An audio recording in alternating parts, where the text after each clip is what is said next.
Bonjour et bienvenue à notre événement Facebook Live en français, Traiter les réactions anaphylactiques avec les auto-injecteurs d'épinéphrine. Je m'appelle Carla Da Silva et je suis consultante auprès d'Allergie alimentaire Canada.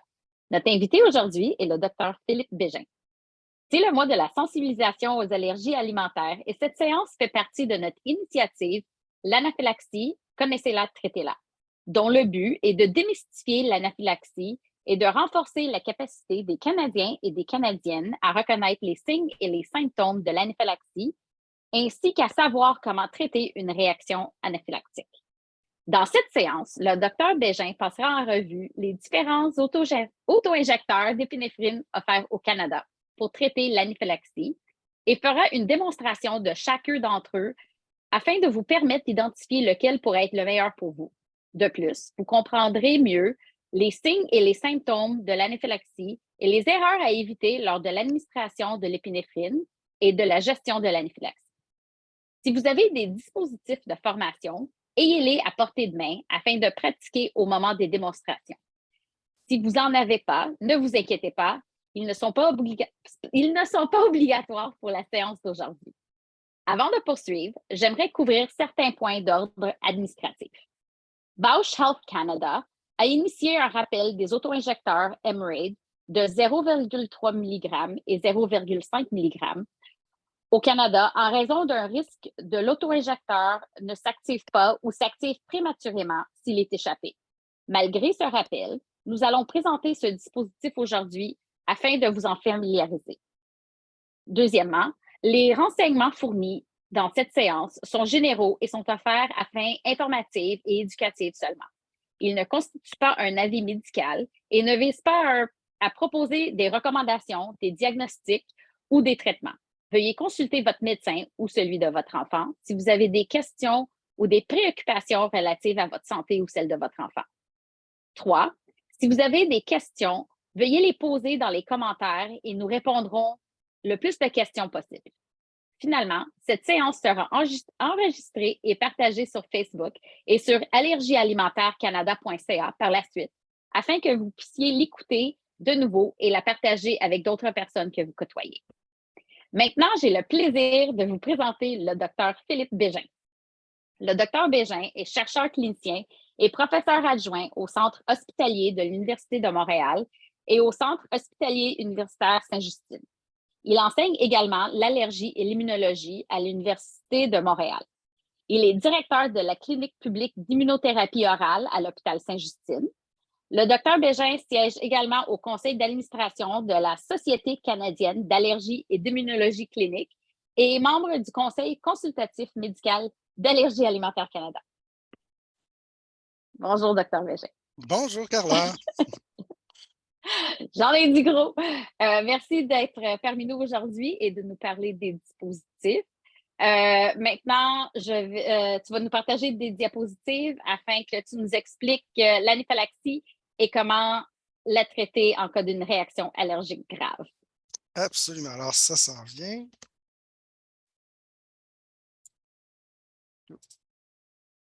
Là.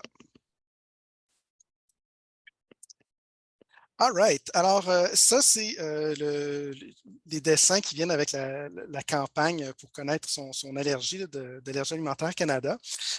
L'objectif derrière ça, c'est d'abord de reconnaître l'anaphylaxie parce que c'est une chose de savoir comment fonctionne son dispositif, mais si on ne sait pas quand l'utiliser, ce n'est pas très utile. Classiquement, quand on parle d'anaphylaxie, on dit toujours aux gens « Ah, ça, c'est quand tu as deux systèmes d'atteinte. » Mais avant de se poser la question des critères pour quand est-ce qu'on devrait donner l'adrénaline, l'épinéphrine, c'est un synonyme, je vais juste reculer et expliquer c'est quoi de l'anaphylaxie. Donc, quand on a une allergie alimentaire, qu'est-ce qui se passe? C'est que le corps a produit des anticorps contre l'aliment qui servirait en théorie à nous défendre contre les parasites, mais le corps a fait une erreur. Et ces anticorps-là, ces anticorps spéciaux, ça s'appelle les IgE, et ils viennent armer les cellules d'allergie partout dans le corps. Donc, qu'on soit allergique ou pas, on a des cellules d'allergie. La différence, quand on est allergique, c'est qu'on a fabriqué des anticorps contre l'aliment qui viennent armer les cellules d'allergie. Et ce que ça fait, c'est que partout où est-ce que l'allergène va venir toucher les cellules d'allergie, ça va déclencher une réaction.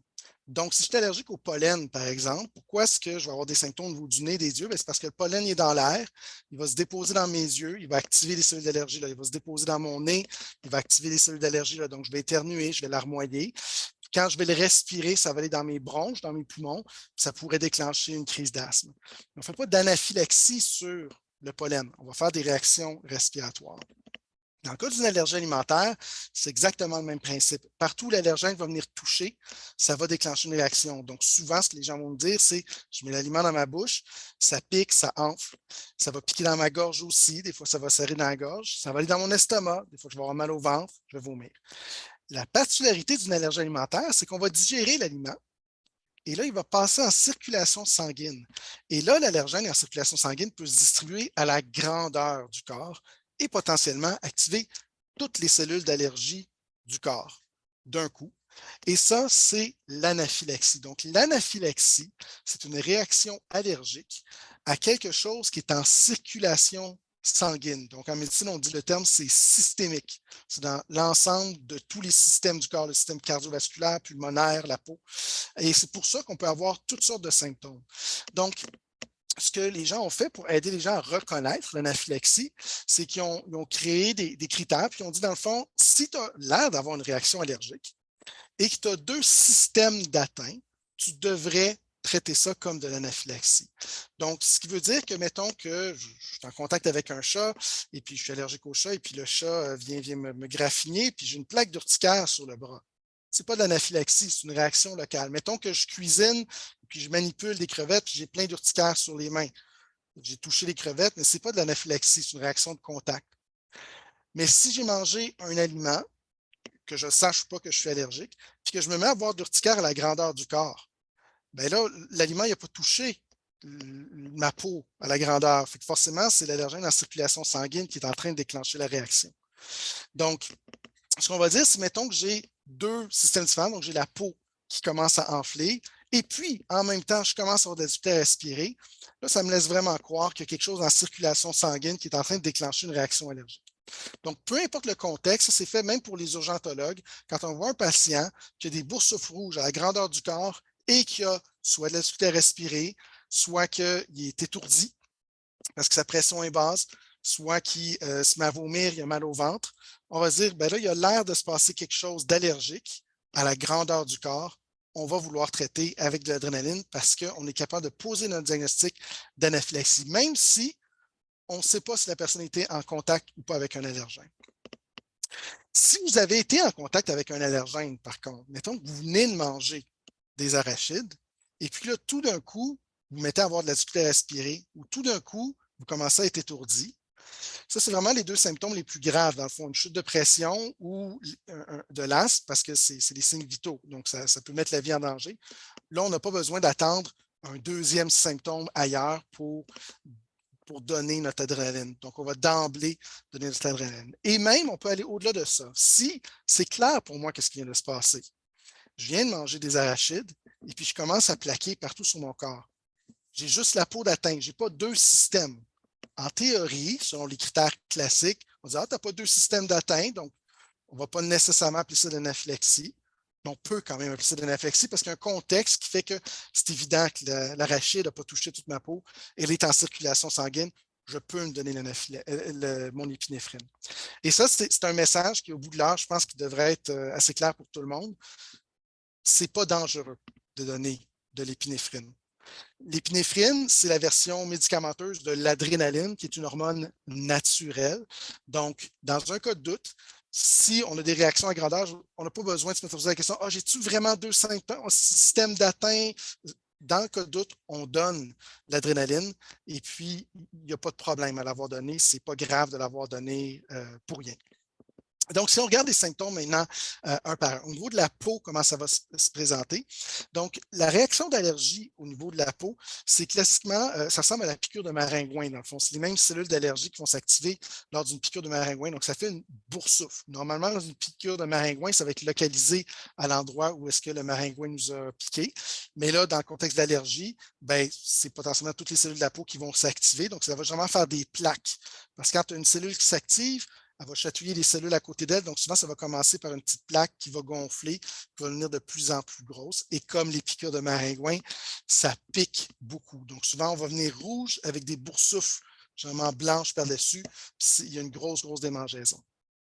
Quand les cellules d'allergie un petit peu plus profondes dans la peau vont s'activer, ce que ça va faire, c'est plus de l'enflure que de la rougeur. Donc, on peut se ramasser, par exemple, avec une lèvre qui vient très, très enflée. Généralement, c'est des endroits qui ont touché à l'allergène directement. Mais on va aussi voir ça aux endroits où est-ce que la peau est plus mince et puis plus lousse, dans le fond. Fait que classiquement, des fois, on va voir ça au niveau des paupières, parce que les paupières peuvent facilement enfler. Mais c'est souvent au visage dans le cas des allergies alimentaires. Dans le cas de la respiration, qu'est-ce qu'on va voir? Bien, il y a deux choses possibles. Quand l'allergène va venir toucher dans la gorge, souvent, ça va créer une plaque d'urticaire, donc la même enflure, mais au niveau de notre gorge. Et puis, pour faire fermer la gorge au point qu'on soit plus capable de respirer, c'est très rare. Ça, on va voir ça des fois quand quelqu'un se fait piquer par une guêpe directement dans la gorge. Ça peut enfler vraiment beaucoup. Mais en allergie alimentaire, c'est le truc auquel tout le monde pense quand on pense à une réaction allergique. C'est ça qu'ils mettent dans les films. Mais en réalité, c'est généralement pas si mal que ça. On va sentir, du moment que ça serre un petit peu dans la gorge, on va le sentir très fortement. C'est une question d'évolution. On est fait pour être très sensible de la gorge. Et puis, souvent, on va se mettre à tousser beaucoup. Ça ne veut pas dire que la gorge est complètement fermée. Mais du moment qu'on a un symptôme-là, ben, on ne prend pas de chance. On va traiter pour arrêter la réaction, pour ne pas que que ça progresse. Quand on a quelque chose dans la gorge, qu'on se met à tousser, on sait quand on avale de l'eau de travers, on se met à tousser. Plus qu'on tousse, pire que c'est. Donc, un des trucs, quand ça arrive, c'est de garder la bouche fermée, puis de respirer par le nez.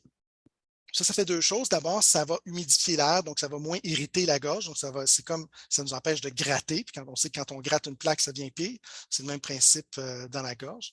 Puis aussi, quand ça serre dans la gorge, des fois, c'est très paniquant. On a l'impression que l'air passe plus. En fait, l'air passe très bien, c'est juste une sensation de serrement. Quand on ferme la bouche et on respire par le nez, on est capable de sentir est-ce que c'est le nez qui me limite, ce qui est normal, ou est-ce que c'est la gorge qui me limite, ce qui laisserait croire qu'effectivement, c'est enflé et c'est en train de bloquer, ou est-ce que là, on va dire OK, là, c'est plus sérieux, puis on va vouloir traiter ça plus agressivement puis aller à l'urgence plus rapidement. L'autre symptôme de respiration qui est plus fréquent et potentiellement plus dangereux que tout ce qui a rapport avec la gorge, c'est l'asthme. Le plus gros facteur de risque pour décéder d'une allergie alimentaire, c'est rare de décéder d'une allergie alimentaire, mais 90% des personnes qui décèdent d'une allergie alimentaire, ils décèdent de la crise d'asthme déclenchée par la réaction anaphylactique. Donc, c'est généralement des gens qui ont déjà de l'asthme. Donc, l'asthme, qu'est-ce que c'est?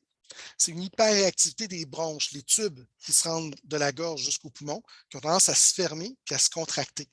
Donc, si on a déjà de l'asthme à la base, on a déjà les bronches chatouilleuses, si on mange notre aliment qui passe en circulation sanguine puis qui se rend à nos bronches, il va avoir tendance à faire fermer nos bronches encore plus fortement. Et c'est ça qui est vraiment le symptôme le plus dangereux de l'anaphylaxie. Donc, si jamais je suis dans une pièce et puis qu'il y a un chat dans la pièce, puis que je commence à faire une crise d'asthme, qu'est-ce qu'on va faire normalement? Les gens vont prendre leur pompe pour l'asthme, puis c'est tout à fait approprié. Mais si je fais une crise d'asthme après avoir mangé mon aliment auquel je suis allergique, à ce moment-là, je ne vais pas traiter avec une pompe d'asthme, je vais traiter avec mon épinéphrine, mon adrénaline, parce que l'allergène a rejoint les bronches par la circulation sanguine. Je vais vouloir traiter aussi avec mon auto-injecteur pour traiter via la circulation sanguine à la grandeur de mon corps. Troisième symptôme, le ventre. Donc, classiquement, ce qu'on va voir, c'est un mal de ventre qui va apparaître de 15 à 30 minutes habituellement après la prise de l'allergène. Classiquement, ce que ça va donner, c'est des grosses crampes. Des fois, les patients ils ont très, très mal et ça va venir avec de la nausée. Parfois, les gens vont vomir aussi. Si ça arrive un vomissement, c'est une bonne chose parce qu'en fait, l'allergène va sortir du corps. Donc, on ne retient pas un vomissement. Au contraire, on laisse aller puis on laisse l'allergène sortir. Tout ce qui reste dans l'estomac, c'est de l'allergène qui reste là et qui pourrait potentiellement être digéré puis absorbé puis passer en circulation sanguine. Donc, tout ce qu'on peut sortir, tant mieux. Finalement, c'est une bonne chose. Et comme de fait, après avoir vomi, souvent, les patients se sentent beaucoup mieux. On peut avoir aussi des symptômes un peu plus bas de diarrhée. Ça, c'est quand l'allergène va se rendre aux intestins. Fait que ça, c'est un peu l'exception. On dit quand on a une réaction allergique, généralement, c'est en 2 heures de la prise de l'aliment, vraiment qu'on va les avoir, à l'exception des symptômes de diarrhée qui, eux, peuvent arriver plus tard parce que ça prend quand même un certain temps pour que l'allergène descende plus bas. Donc, la diarrhée n'est pas généralement quelque chose qu'on va voir dans un contexte d'anaphylaxie aiguë. C'est quelque chose qu'on va plus voir sur le tard d'une réaction.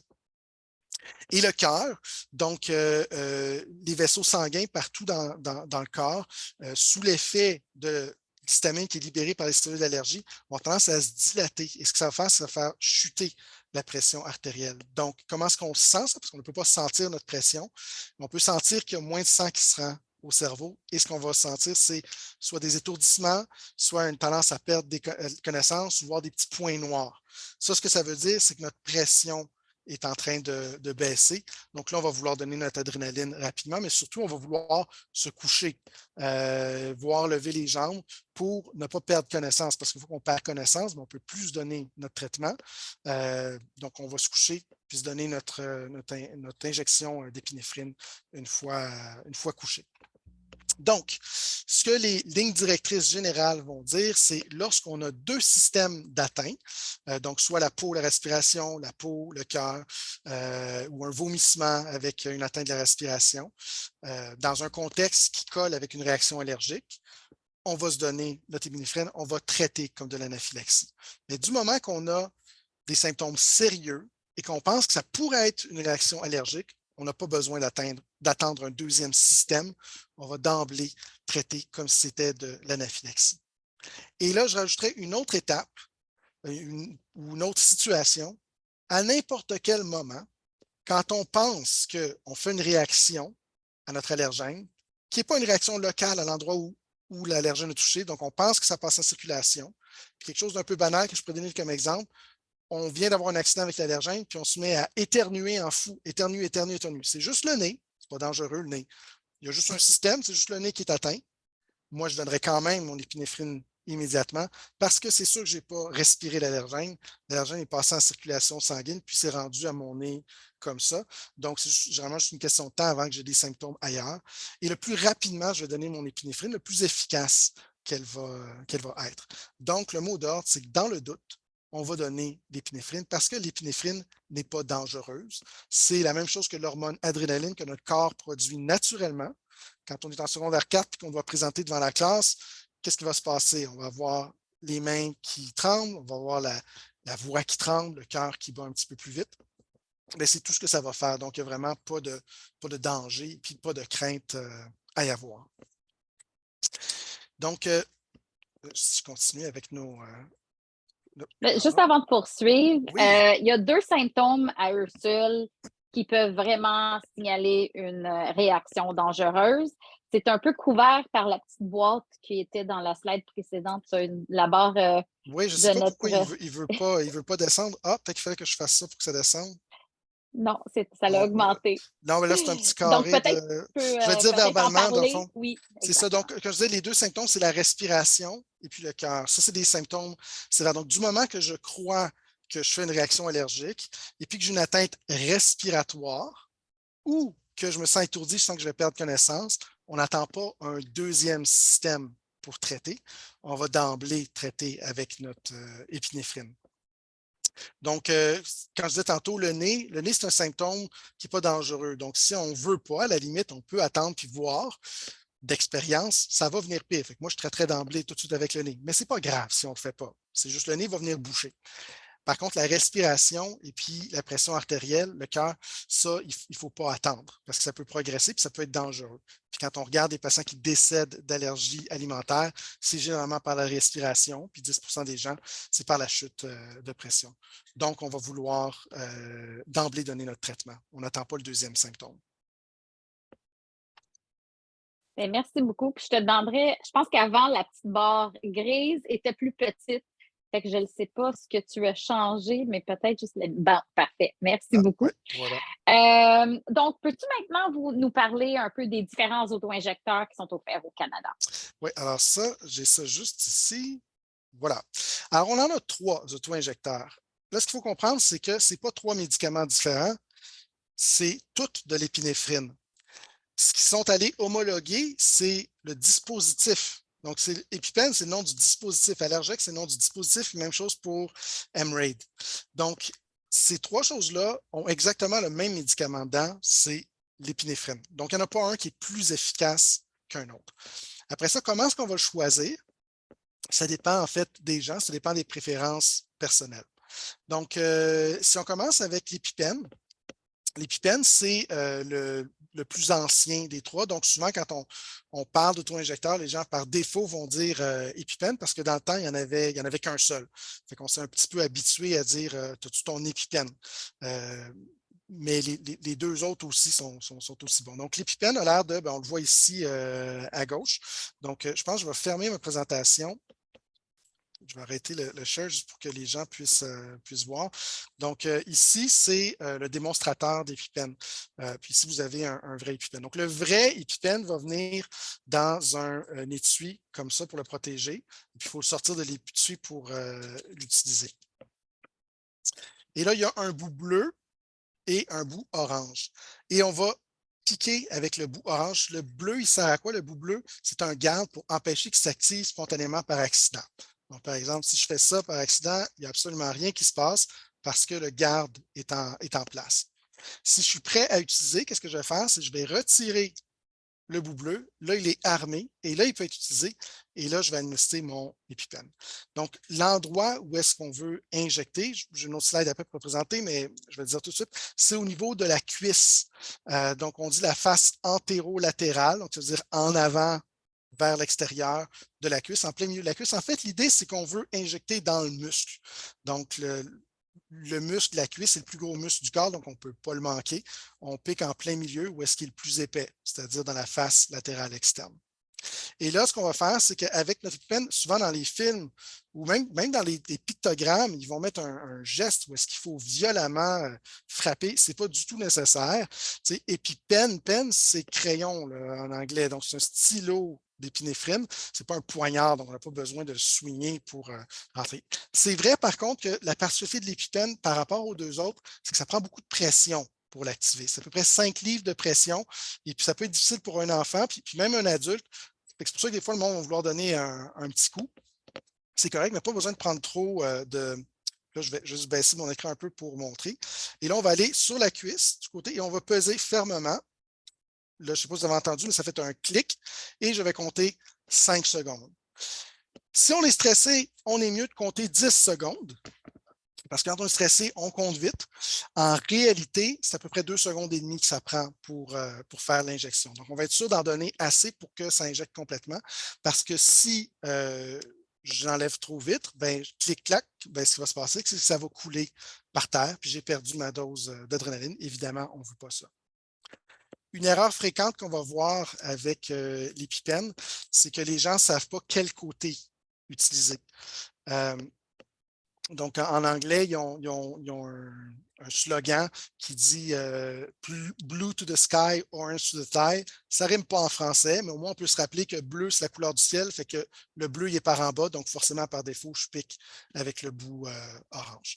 Mais le danger, en fait, c'est que les gens pensent qu'il y a un petit trou ici, donc peut-être que l'aiguille va sortir par là, et puis ils utilisent ça comme un pouce-mine, puis ils vont peser. Bien là, qu'est-ce qui va arriver si je fais ça? Clac, l'aiguille vient de traverser mon pouce. Donc, c'est extrêmement douloureux, surtout si ça traverse l'os. Puis là, on est rendu avec 2 patients au lieu d'un seul. Donc, il faut vraiment l'utiliser du bon côté.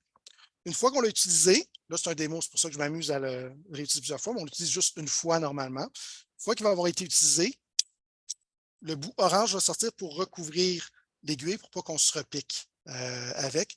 Donc ça, on va aller le reporter à la pharmacie pour qu'il jette sans qu'il y ait de danger que personne se pique avec l'aiguille au dépotoir.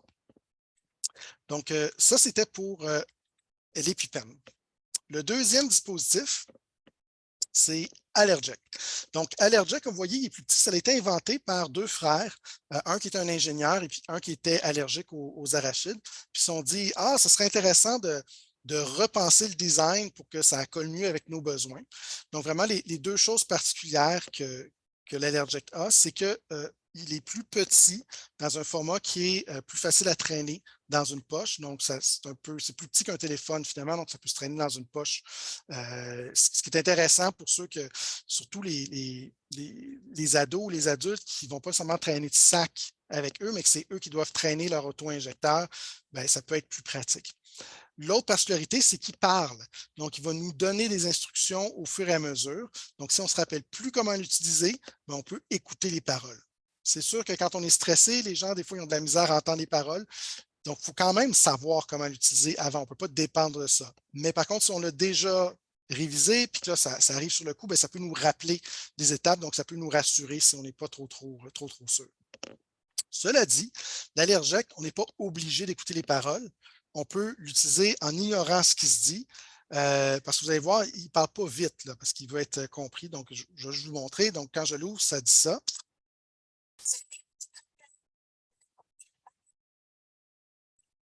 Le vrai ne dirait pas ça.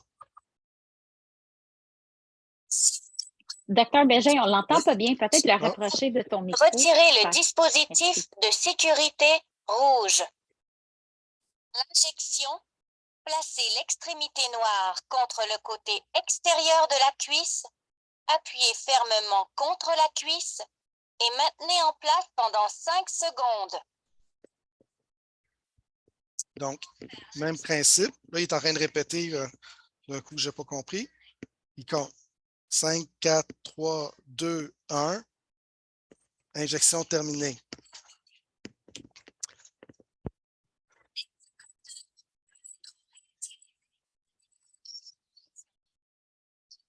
Donc, l'allergèque, c'est exactement le même principe que l'épipène. On va piquer exactement au même endroit.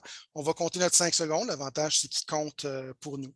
Mais mettons, je suis en train de faire une réaction là. Je sais que je veux l'utiliser. Je n'ai pas besoin d'écouter tout ce qu'il dit. Je peux immédiatement 3, 2, 1 et c'est fini.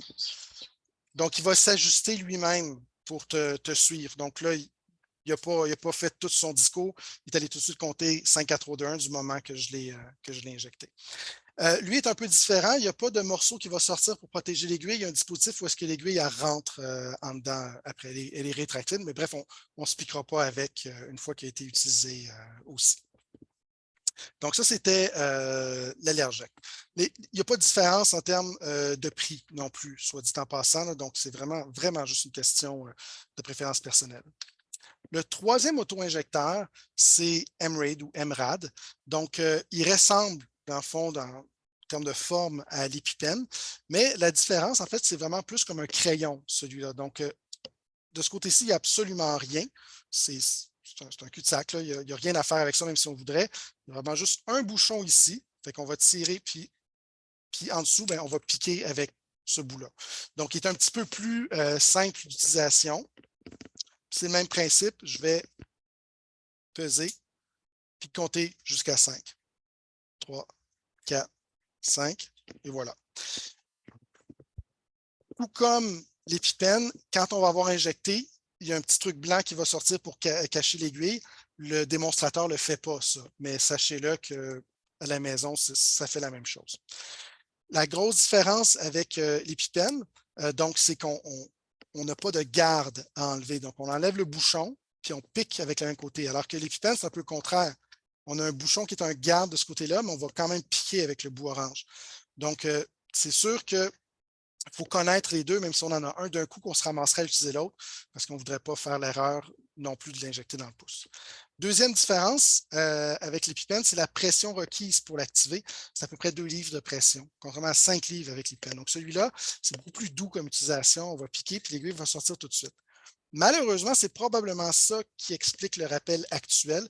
Comme il est plus sensible pour s'activer, il est possible qu'en tombant, il y ait certains dispositifs qui ont activé, ce qu'on comprend entre les lignes du rappel. Et donc, possiblement que les prochaines versions vont peut-être requérir un petit peu plus de pression parce qu'ils risquent d'ajuster cet aspect-là. Donc, ça, c'est nos 3 dispositifs. Comme je disais, il n'y en a pas un qui est meilleur qu'un autre. Dans les 3 dispositifs, on a différentes concentrations qui existent de médicaments qui ne sont pas les mêmes. Alors, il faut faire attention. Dans EpiPen et allergique, on a une version junior qui a 0,15 mg d'épinéphrine et la version adulte qui a 0,3 mg d'épinéphrine. Donc, si on lit la monographie, ça dit que le 0,15, c'est pour les gens qui font 15 kg jusqu'à 30 kg, puis le 0,3, c'est pour ceux qui font 30 kg et plus. Avec ça, ce qu'on dit, OK, mais qu'est-ce que je fais avec un enfant qui fait moins que 15 kg? En fait, l'idée, ce qu'on vise, c'est que 0,15, c'est la dose parfaite pour quelqu'un qui fait 15 kg. Puis 0,3, c'est la dose parfaite pour quelqu'un qui fait 30 kg.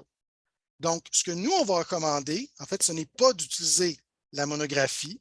La Société canadienne d'allergie dit, en fait, n'importe qui est en bas de 25 kg, on va utiliser l'EpiPen ou l'allergique junior, donc de 0,15. Donc, si j'ai un enfant qui fait 10 kg, on va quand même lui donner un auto-injecteur junior.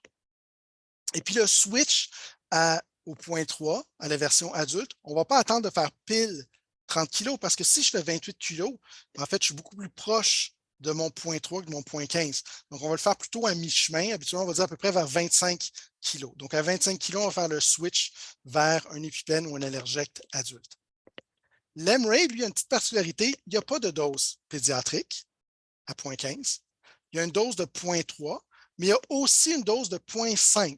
Parce que si vous faites une anaphylaxie à l'urgence, là, on n'utilise pas des auto-injecteurs, on va vous donner directement la dose d'épinéphrine qui correspond à votre poids. Donc, si vous faites 32 kg, on va donner 0,32 mg d'épinéphrine. Si vous faites 45 kg, on va donner 0,45 mg d'épinéphrine jusqu'à 50 kg. Après ça, pour tout le monde au-dessus de 50 kg, on va donner 0,5 mg d'épinéphrine pour tout le monde. Donc, la dose adulte à l'urgence de l'épinéphrine, c'est 0,5 mg. Donc, l'EpiPen allergique, c'est toujours une dose un peu en dessous de ce qu'on aurait donné à l'urgence. Donc, l'Emerade, ce qu'ils ont fait, c'est qu'ils ont fait une dose de 0,5 qui est la même que celle qu'on donne à l'urgence. Donc, selon Santé Canada, ce qu'ils ont mis dans la monographie, on dit à partir de 60 kg, prenez plutôt un Emerade, ce qui ne fait pas vraiment de sens. Parce qu'à l'urgence, c'est à partir de 50 kg qu'on ferait le switch, qu'on se mettrait à donner 0,5 mg. Donc, la recommandation par la Société canadienne, c'est en fait à partir de 45 kg et plus, on va plutôt prendre le 0,5 mg. Si on va avec un Emerade, on peut très bien prendre un EpiPen allergique. À ce moment-là, on va prendre le 0,3. Ça fait des dizaines d'années qu'on utilise le 0,3 pour des adultes, puis ça fonctionne quand même. Au pire, si on a quelqu'un qui est particulièrement corpulent ou qui a une allergie particulièrement sévère, on va vraiment mettre un petit peu plus d'accent sur l'importance de traîner 2 auto-injecteurs pour pouvoir s'en donner une deuxième injection si la première n'est pas suffisante. Donc, ce n'est pas obligatoire de passer à Emerade si on fait plus de 45 kg. Mais si on choisit Emerade, à ce moment-là, on va prendre la dose de 0,5, la dose adulte, plutôt que la dose intermédiaire de 0,3. De toute façon, actuellement, il y a un rappel sur l'Emerade. Donc, la plupart d'entre vous, pour le moment, devraient plutôt avoir des EpiPen ou des allergiques. Cela dit, si vous avez un Emerade et que vous faites une réaction, il n'y a pas de raison de ne pas l'utiliser. On va assumer que le vôtre n'est pas tombé par terre puis il n'a pas déclenché accidentellement. Donc, il va quand même fonctionner puis il va quand même marcher. Cela dit, on vous recommande là actuellement, avant d'avoir une réaction, d'aller le faire changer pour pas que malheureusement, vous ayez une réaction puis vous tombez sur un Emerade qui était déjà activé parce que vous l'avez échappé sans vous en rendre compte par terre une semaine avant. Merci beaucoup, Dr. Oui. Bégin. Tu as parlé rapidement du slogan d'EpiPen. Donc, il existe en français, c'est bleu vers le plafond, orange pour l'injection. Donc, pour les gens qui utilisent l'EpiPen, ils peuvent se rappeler facilement de bleu vers le plafond, orange pour l'injection. Si j'ai bien compris, il n'y a aucune différence entre les 3 dispositifs qui sont actuellement offerts, à part la préférence personnelle en termes de la forme ou le confort de la personne vis-à-vis un dispositif vers un autre. Est-ce que c'est bien le cas? Oui, exactement, à l'exception de la dose. Donc, Emerade a une dose qui est plus élevée, qui n'est généralement pas un problème, mais pour certains patients, il est possible que l'allergologue dise non, ben regarde, toi, on sait que ça t'en prend plus, tu es plus grand, on va aller d'emblée avec le 0,5. Ou Chez les adultes, surtout les femmes, on a un pad adipeux, donc au niveau de la cuisse, une couche de graisse qui est un peu plus épaisse. Et là, ça se peut que les aiguilles de l'épipène et de la Vortex ne soient pas assez longues pour se rendre au muscle.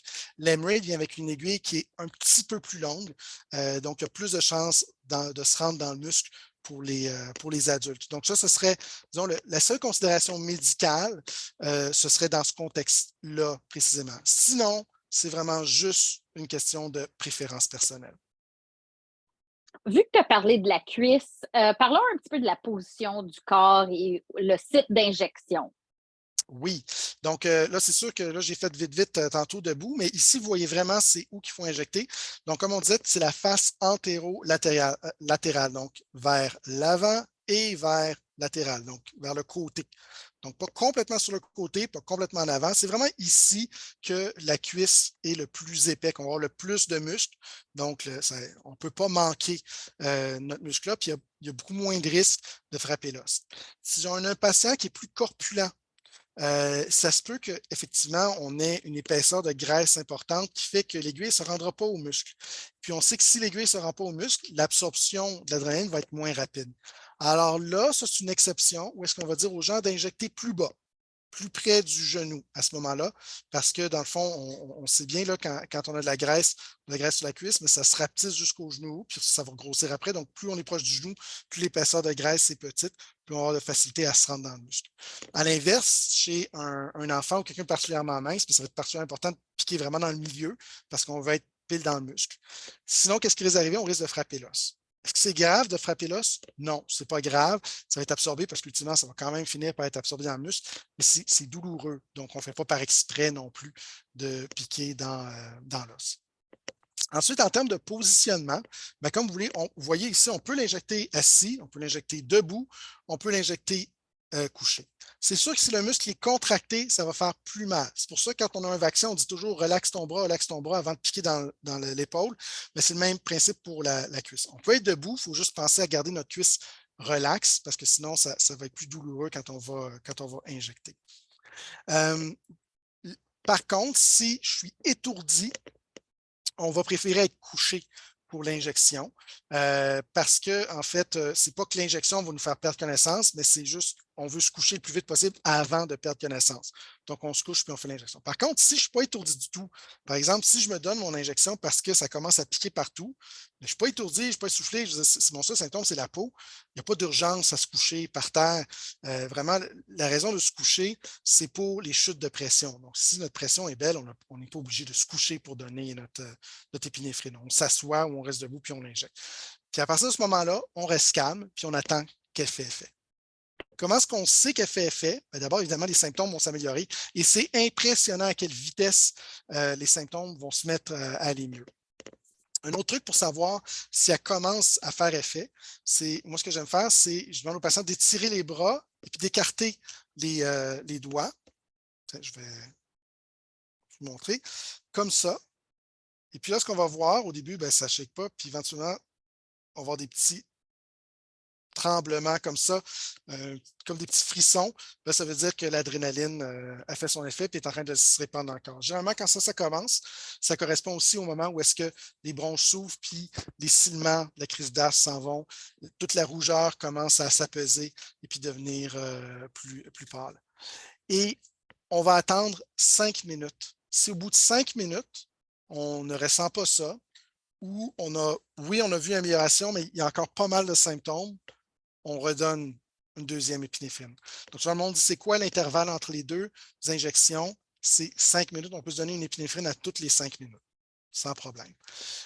Le pic d'action, le plein effet, en principe, devrait apparaître au bout de 15 minutes. Donc, si, au bout de 5 minutes, ça va mieux, j'ai encore des petits symptômes, mais clairement, c'est en train d'aller mieux et ça répond bien. Là, on peut attendre pour se donner un autre 5 minutes de plus, voire attendre 15 minutes au complet pour voir si ça se tasse complètement. Mais si je ne suis pas satisfait avec la réponse au bout de 5 minutes, je n'hésite pas, je donne tout de suite ma deuxième injection. La position du corps, donc je vais retourner à la présentation juste pour vous montrer ça.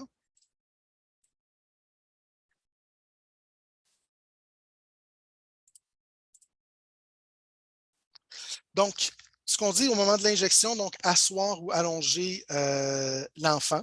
Donc, allonger quelqu'un sur le dos, comme j'ai dit, c'est vraiment pour les questions de chute de pression. Si tu n'as pas de chute de pression, ce n'est pas obligé de se coucher sur le dos. Même si tu es essoufflé, si tu as de la misère à respirer, c'est la pire sensation d'être couché sur le dos parce que tu vas avoir de la misère à sortir l'air de tes poumons. Alors, quelqu'un qui, au contraire, il n'est pas étourdi, mais il fait une grosse crise d'asthme, la meilleure position, c'est plutôt assis. La personne va se positionner pour s'aider à respirer, aider à sortir l'air de son corps. Donc, vraiment, la raison de se coucher, ce n'est pas à cause de l'injection, c'est à cause de la réaction, à cause du risque de chute de pression. Si on a effectivement une chute de pression, un des trucs qui peut aider, c'est de relever les jambes, parce que ça aide au sang, tout le sang qui est dans les jambes, à redescendre vers le cœur, puis éventuellement vers le cerveau. C'est ça qui fait qu'on perd connaissance, c'est que le cerveau manque de sang, donc il manque d'oxygène. Si on a mal au cœur, par exemple, bien évidemment, on ne veut pas vomir puis être couché sur le dos parce qu'on va se vomir dans le visage, puis on va s'étouffer avec notre vomi. Donc, à ce moment-là, bien, on va juste se coucher sur le côté. Puis si on vomit, bien, on va vomir à côté de nous, mais on va rester en position couchée quand même.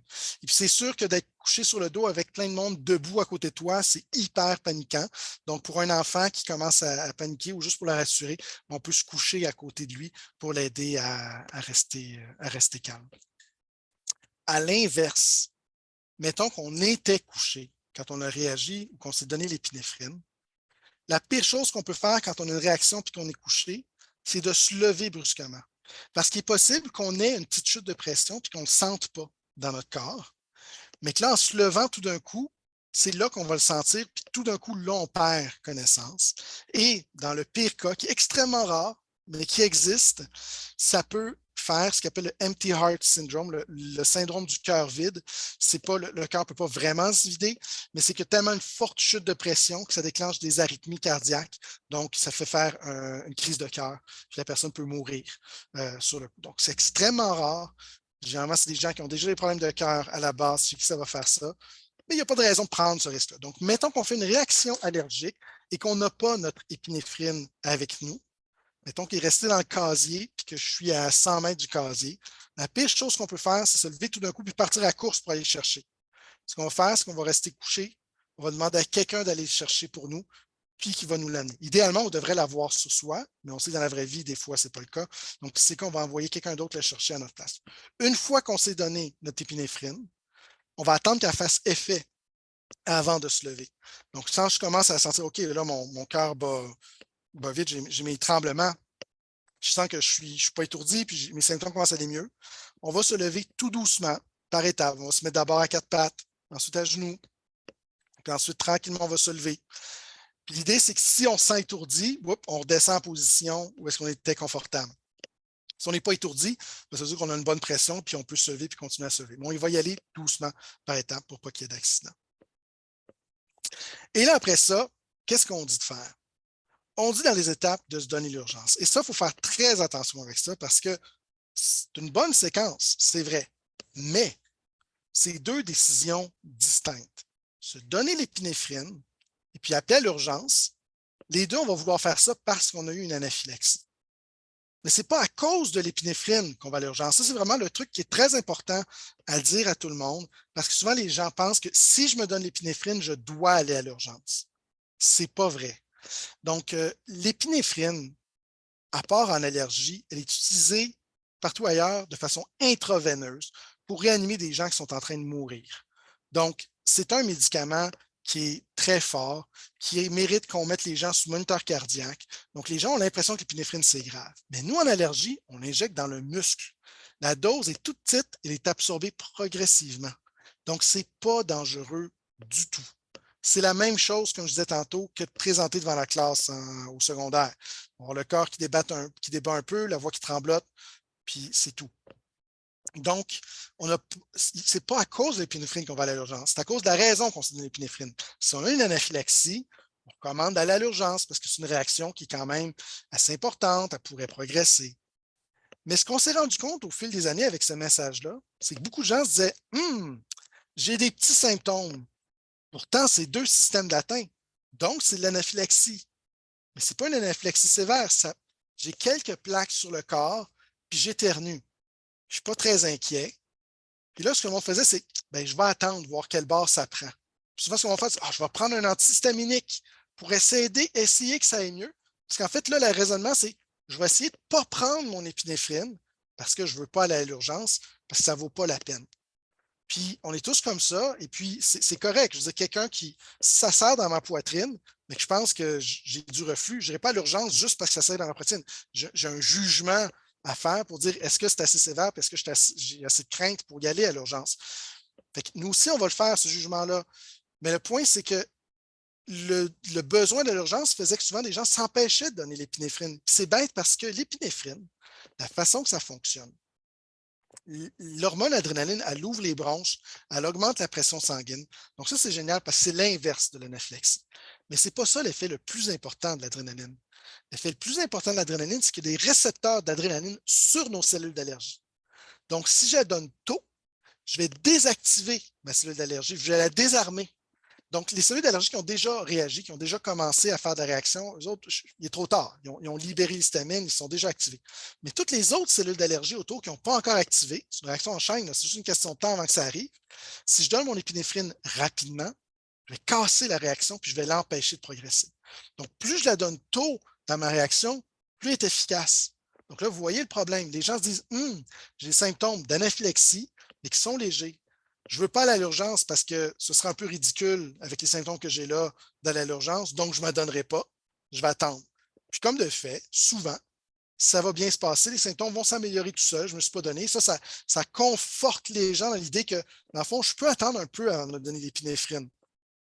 En fait, la bonne pratique aurait été de ne pas attendre pour se donner l'épinéphrine. Au pire, on s'adonne pour rien, mais ce n'est pas dangereux. Et là, donc, on est en train de changer nos recommandations pour dire c'est correct de se donner l'épinéphrine et de ne pas aller à l'urgence. On n'est pas en train de dire aux gens, n'allez pas à l'urgence. Si c'était pour aller à l'urgence, vas-y. Mais si tu es en train de t'empêcher de donner l'épinéphrine parce que tu penses que tu n'as pas besoin d'aller à l'urgence, empêche-toi pas de te le donner. Donne-toi là, puis au pire, ce que ça va faire, en fait, ou même au mieux, ça va casser ta réaction. Au bout de 5 minutes, il n'y a plus rien. Puis effectivement, tu n'as pas besoin d'aller à l'urgence. Alors que peut-être que si tu avais attendu, la réaction serait venue pire, puis là, tu serais obligé d'aller à l'urgence. Donc, vraiment, c'est deux décisions différentes. On va se donner notre épinéphrine du moment qu'on a une réaction anaphylactique, une anaphylaxie, c'est-à-dire une réaction d'un allergène qui est en circulation, donc une réaction à distance des endroits qui ont touché. Donc, pas juste la bouche ou l'estomac, c'est vraiment la peau, la respiration, le nez, la pression sanguine. Ça, je me donne immédiatement l'épinéphrine. Je vais aller à l'urgence parce que j'ai une réaction qui m'inquiète. Donc, du moment que j'ai quelque chose de respiratoire ou que j'ai une chute de pression, là, on va dire, ben, c'est mieux d'y aller à l'urgence. Si j'ai une réaction qui était particulièrement forte, c'est mieux d'y aller à l'urgence. Et une des raisons d'aller à l'urgence aussi, c'est qu'eux autres peuvent évaluer pour vraiment te conforter que la réaction est vraiment terminée. Mais si j'ai une réaction plus légère, que je donne une épinéphrine, puis que ça rentre dans l'ordre immédiatement, je pourrais aussi rester relax à la maison avec quelqu'un, jamais tout seul. Il y a quelqu'un qui est avec moi, qui fait une réaction. J'ai un deuxième auto-injecteur en backup, d'un coup que ça revienne ou que ça vienne pire. Et puis, j'attends pour voir. Puis si tout rentre dans l'ordre, puis que je suis confortable, je peux ne pas aller à l'urgence. Ce qui est important après ça, c'est quand même d'aller à la pharmacie pour aller chercher un nouvel auto-injecteur parce qu'en principe, là, on ne nous en reste plus juste un. Parce qu'on va vraiment recommander à tout le monde d'avoir toujours 2 auto-injecteurs. On va aller chercher un deuxième. Si j'utilise mon deuxième auto-injecteur, là, on dit, là, il faut aller à l'urgence parce que si on a besoin d'un troisième, ben, on n'en a pas. Et puis, c'est un peu la preuve en soi, si on en a eu besoin de 2, que c'est une réaction qui est plus importante. Ensuite, si on continue notre séquence, donc, étape 1 et 2, qui pourrait aussi s'appeler étape A et B parce que c'est vraiment 2 considérations distinctes. Étape 3, donc on peut répéter notre auto-injecteur à toutes les 5 minutes au besoin. On va se rendre à l'urgence la plus proche. Ça peut être soit par ambulance, soit en voiture.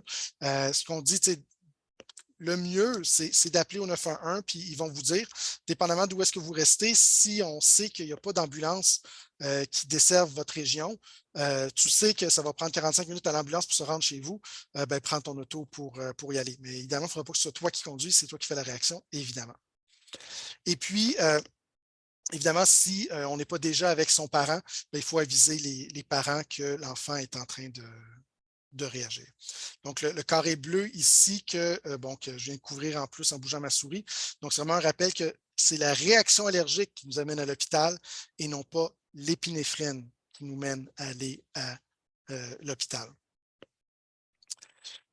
Merci beaucoup. de... J'espère que ça clarifie pour. Ouais. Vas-y, continue. Je vais juste, Désolée. je suis encore en train de redire la même chose, mais beaucoup d'urgentologues nous disent que ce qu'ils voient, c'est les gens viennent les voir avec leur épinéphrine puis leur donnent pouvez-vous l'injecter?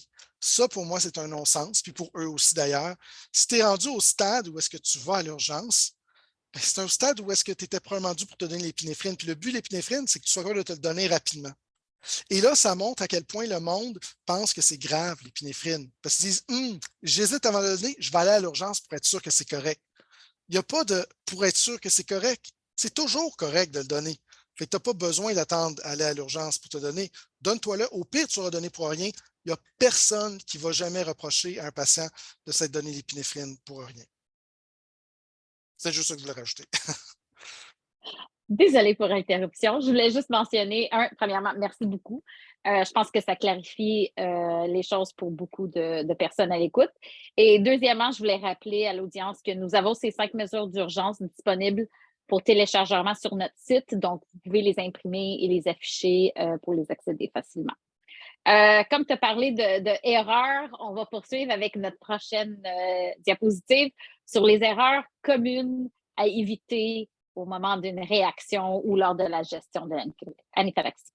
Oui, fait qu'on en a déjà parlé un peu tantôt, mais là, on va les repasser un après l'autre juste pour s'en rappeler finalement. Hein, c'est à force de répétition qu'on se rappelle des choses.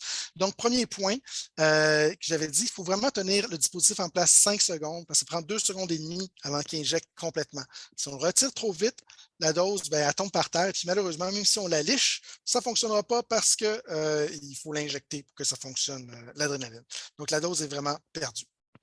Deuxième problème, c'est de tenir le dispositif à l'envers parce que, de un, on ne se donne pas le médicament et peut-être même qu'on s'injecte dans le pouce et puis là, on a un deuxième problème. L'adrénaline dans le pouce, c'est dangereux. Si jamais vous avez ça par accident, il faut aller à l'urgence parce que c'est des petits vaisseaux sanguins au bout des doigts. Et puis, si tu mets ta pleine dose d'adrénaline juste là, les vaisseaux sanguins vont se fermer tellement que tu peux manquer d'oxygène dans le bout du doigt puis ça peut faire de la nécrose, ça veut dire des bouts de doigts qui meurent d'asphyxie, dans le fond. Donc, à l'urgence, ils ont un médicament qu'ils peuvent injecter, eux, pour renverser cet effet-là et puis s'assurer qu'on ne perde pas le bout de doigt. Utiliser un mouvement trop brusque pour injecter le dispositif. L'épipène, il est dur à activer. Ça prend beaucoup de pression. Ce qu'on va voir dans les diagrammes, souvent, c'est de soigner avec force. Le danger quand on soigne avec force, c'est qu'on risque de se manquer, qu'on peut se blesser. Souvent, tu vas avoir des patients qui ressortent l'aiguille et carrément pliée tellement qu'ils ont tapé fort. Imaginez un muscle, qu'est-ce que ça fait? Ça n'a pas juste piqué, ça a déchiré. Là. Donc, ça va faire des gros bleus, ça va faire mal. L'autre chose, quand on swing, c'est que souvent, on peut mal viser. Et puis, quand on vise mal, la cuisse, on s'entend, c'est gros. Mais le problème de la cuisse, c'est que c'est souvent là où est-ce qu'il y a la poche du pantalon et qu'il peut y avoir le portefeuille ou le téléphone. Fait que, on dit toujours, vous savez, vous n'avez pas besoin d'enlever vos pantalons pour donner l'épinéphrine si vous êtes en public. C'est une aiguille, ça va passer au travers. Mais ça ne passe pas au travers d'un téléphone. Fait que, attention, là, déplacez le téléphone ou le portefeuille, puis prenez le temps, pas de soigner trop fort pour bien viser puis piquer au bon endroit. S'injecter ailleurs dans le corps, donc comme on vient de dire, surtout dans les doigts, ça peut être carrément dangereux. Et puis, pas se rappeler des instructions spécifiques à notre dispositif. Donc, c'est important d'utiliser les démonstrateurs de notre dispositif et de se pratiquer avec. Le meilleur exemple que je vous ai donné tantôt, c'est que l'Emerade et puis l'épipène, c'est l'inverse. Il y en a un que tu enlèves le bouchon puis tu piques avec ce côté-là. Il y en a un que tu enlèves le garde-bouchon puis tu piques avec l'autre côté. Pendant une anaphylaxie, donc, les erreurs communes. Donc, d'abord, confondre une crise d'asthme avec l'anaphylaxie et ne pas donner l'épinéphrine. C'est un peu l'exemple que je donnais tantôt avec le chat. Si je rentre dans une pièce et puis que mon allergène, il y a un chat, puis je commence à sciller, à avoir de la respirer, qu'est-ce que je vais faire? Je vais prendre ma pompe d'asthme. C'est logique parce que j'ai respiré l'allergène de chat. Dans mes voies respiratoires, il est allé se déposer dans mes poumons, dans mes bronches. Il a déclenché à ces endroits-là les réactions allergiques et que mes bronches se sont fermées. Mon traitement, vraiment du Ventolin, c'est un analogue d'adrénaline. Je vais le prendre et puis ça va se rendre dans les poumons, au même endroit où est-ce que mon allergène est allé, puis traiter aux mêmes endroits-là mes bronches, puis ouvrir mes bronches. Ça va bien fonctionner. Si je fais une crise d'asthme après avoir mangé des arachides, donc j'ai mangé des arachides il y a 20-30 minutes, ça a piqué dans la bouche, mais c'est tout. C'est juste une réaction locale. Pas besoin de donner l'épinéphrine pour ça. Mais là, 30 minutes plus tard, je commence à sciller. Je commence à respirer, je suis essoufflé. Le réflexe de certaines personnes, surtout ceux qui font de l'asthme et qui ont déjà un Ventolin, c'est je vais me prendre du Ventolin. Pourquoi prendre le Ventolin? Généralement parce qu'ils ont peur de l'épinéphrine.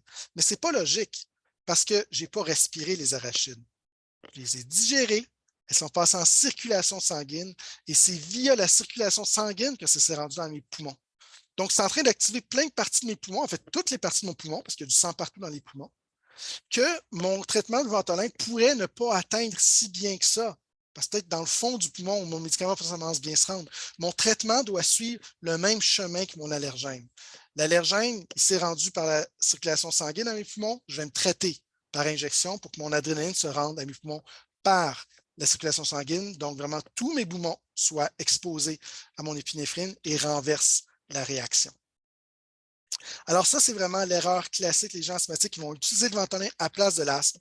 Ils ne prêtent pas bien la réaction et surtout, tu es en train de perdre du temps parce que tu vas te sentir un peu mieux quand même avec ta pompe sur le cou. Ça fait que tu reportes et repousses l'utilisation de l'épinéphrine. Puis ça, c'est dangereux.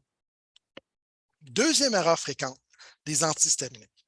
Donc, deux choses à propos des antihistaminiques. D'abord, le Benadryl, on ne devrait jamais utiliser ça dans aucune circonstance. Il n'y a aucune situation où est-ce que c'est une bonne idée de donner du Benadryl parce que c'est un vieux médicament qui a plein d'effets secondaires. Donc, les gens vont avoir tendance à donner de l'épinéphrine. On prend de Arius, Reactine, Claritin, Allegra, ça c'est nos en vente libre. Puis il y en a aussi derrière le comptoir qu'on peut se faire prescrire le Blexten et Rupan. Il y en a plein des antihistaminiques qu'on dit de deuxième génération, tous les sans somnolence. Ils n'ont pas les effets secondaires du Benadryl. Ils vont aider pour ton allergie sans donner les effets secondaires. Moi, j'ai l'impression que le Benadryl, il encadre, fait qu'il est plus fort. Il n'est pas plus fort pantoute. Il y a des études qui ont comparé Reactine et Benadryl, puis Reactine a l'air un peu meilleur. Fait que le Benadryl, tout ce qu'il y a de plus, c'est des effets secondaires. Si on met un enfant sous Benadryl de façon régulière, en moyenne, ses notes scolaires baissent de 6 %. Puis là, il dit, ouais, mais c'est correct parce que moi, je le donne pour aider mon enfant à dormir. Très mauvaise idée, parce que le Benadryl et l'Atarax, c'est l'équivalent du Benadryl, mais sous prescription, c'est des médicaments qui empêchent d'aller dans les phases protectrices du sommeil. Donc, c'est un faux sommeil, c'est un sommeil superficiel. C'est le même sommeil qu'on va faire avec l'alcool. Donc, si on donne un Benadryl pour aider à quelqu'un à dormir, c'est comme si on allait lui donner de l'alcool pour l'aider à dormir. C'est une très mauvaise idée. Donc, si on a de la misère à dormir, au pire, on se fait prescrire un somnifère par notre médecin de famille, puis on va prendre un antihistaminique de deuxième génération, par exemple le Reactine, on va prendre du Benadryl ou de l'Atarax pour s'aider à dormir et calmer les démangeaisons. Bon, maintenant que j'ai dit ça, dans l'anaphylaxie, c'est quoi la place des antihistaminiques de deuxième génération, puisqu'il n'y en a pas pour le Benadryl? On va généralement garder ça pour nos symptômes qui sont locaux. Dans le fond, dans la bouche, ça picote, ou ça pique dans la gorge, un peu mal au ventre, ou j'ai une allergie de contact. J'ai cuisiné avec des crevettes, puis ça a touché mes mains, ça pique sur mes mains. C'est correct de prendre un antihistaminique. Ce qu'il faut savoir, par contre, c'est que ça ne va pas commencer à faire effet avant 30 minutes. Et le plein effet, on ne va pas le voir avant 2 heures. Et ça, c'est vrai pour le Benadryl aussi. Fait que les gens qui prennent du Benadryl, puis au bout de 15 minutes, disent « Ah, je me sens mieux », c'était que c'était déjà dû pour aller mieux de toute façon, spontanément. Ce n'est pas à cause de notre antihistaminique. Cela dit, si ça pique, ben, c'est le fun une demi-heure plus tard de dire ben, je l'avais pris. Donc, il n'y a pas de problème à prendre un antihistaminique en soi. Puis des gens se disent oui, c'est dangereux, ça camoufle la réaction. C'est pas vraiment vrai, ça, parce que si ça camoufle la réaction, ben, c'est que ça l'a empêché d'avoir lieu la réaction, ça la rend moins forte. C'est pas ça le problème. Le problème, il est psychologique. Le problème, c'est que si tu mets, et d'ailleurs, dans les plans d'action pour les écoles, vous allez remarquer, on ne met jamais d'antihistaminique. Pourquoi? Parce que quelqu'un qui n'est pas à l'aise avec l'épinéphrine, si tu mets un plan d'action, tu lui donnes 2 options. Tu dis pour les symptômes légers, donne l'antihistaminique, pour les symptômes plus sévères, donne l'épinéphrine. J'ai peur d'utiliser l'épinéphrine. Du moment que tu me donnes une porte de sortie, je vais la prendre, puis je vais donner l'antihistaminique. Donc, c'est une excuse pour je vais faire ça pour voir si je suis peut-être capable de m'éviter l'épinéphrine. Ça, c'est la grosse erreur. L'antihistaminique ne doit jamais être utilisé pour éviter d'utiliser une épinéphrine. On va l'utiliser en plus de l'épinéphrine. On va l'utiliser pour un cas qui n'a pas besoin d'épinéphrine.